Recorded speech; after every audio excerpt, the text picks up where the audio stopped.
हम लोग के पास जो सूची है, सूचना है, वह है कि 20 तारीख के पहले कभी भी रिजल्ट जारी किया जा सकता है। तो 14,700 पदों पर अगर रिजल्ट जारी नहीं होता है तो पूरक परिणाम के लिए एक बार फिर से घमासान छिड़ने की उम्मीद है, क्योंकि प्रथम फेज की बहाली में जो वादा खिलाफी हुआ, तो बीपीएससी चेयरमैन के कहने के बाद भी वो रिजल्ट नहीं आया। तो 1 to 1 सब विषयों पर अब हम लोगों को एक ही चीज करना है कि पूरक परिणाम जारी हो। इसलिए सारे अभ्यर्थी जो टीआरई 2 की परीक्षा में बैठे थे वो वेट कर रहे हैं, इंतजार कर रहे हैं किन लोगों का कोई 1 नंबर, कोई 2 नंबर, या कई 1 साल 2 साल 1 महीना 2 महीने, यानी डेट ऑफ बर्थ के कारण, कई लोग मार्क्स के कारण छूटे हैं।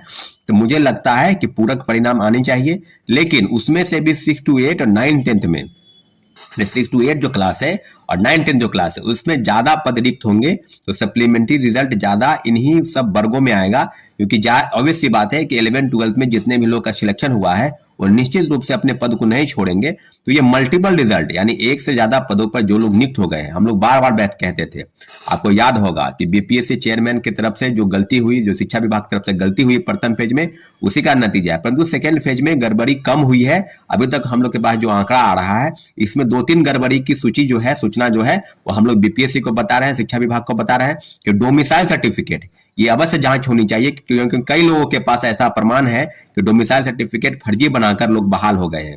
और दूसरा, दिव्यांगता का प्रमाण पत्र, दिव्यांगता के प्रमाण पत्र, जो दिव्यांग है नहीं, जो विकलांग है नहीं, कई लोग फर्जी सर्टिफिकेट बना कर रखे हैं।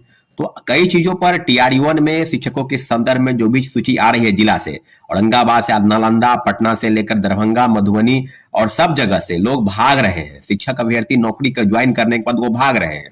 तो भाग क्यों रहे हैं? क्योंकि ऑब्वियस सी बात है कि वो फर्जीवाड़ा किए हुए हैं, उनके पास फर्जी प्रमाण पत्र है। तो फर्जी प्रमाण पत्र के आधार पर लोग अगर नियुक्त हुए हैं तो उनको बाहर करना जरूरी है। इस मांग के लिए हम लगातार तत्पर हैं, लेकिन दूसरी तरफ नए लोगों को तो मौका नहीं मिला। जो फ्रेश कैंडिडेट है, जो पूरक परिणाम जारी हो इसके लिए संघर्ष कर रहे हैं, उनको तो मौका नहीं मिला। तो पूरक परिणाम जारी होनी चाहिए थी, और सब मामलों को लेकर माननीय उच्च न्यायालय में कई याचिका दायर हो चुकी है।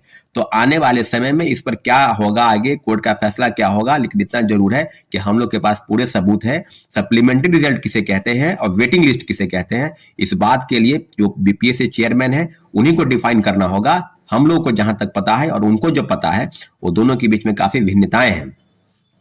शिक्षक अभ्यर्थियों के साथ हमारी पूरी सहानुभूति है, हम उसके साथ लगातार लड़ाई लड़ रहे हैं, लेकिन इतना जरूर है कि बीपीएससी टीआरई 2 से लेकर और आगे वाली परीक्षाओं में, जो टीआरई 3 की भी परीक्षाएं होंगी अगस्त महीने में आयोजित हो रही है, सब में कहीं ना कहीं जो आपत्ति है, जो कमी है और जो भ्रष्टाचार हुआ, इस सब मामलों पर हम आपको अपडेट करा दें। लेकिन टीआरयू ने पूरक परिणाम नहीं जारी हुए, इसके पीछे में कई तर्क दिए गए, लेकिन इतना जरूर है टीआरई 2 की जो मेन जो बिंदु है वो है कि हिंदी भाषा की अर्हता को समाप्त किया गया।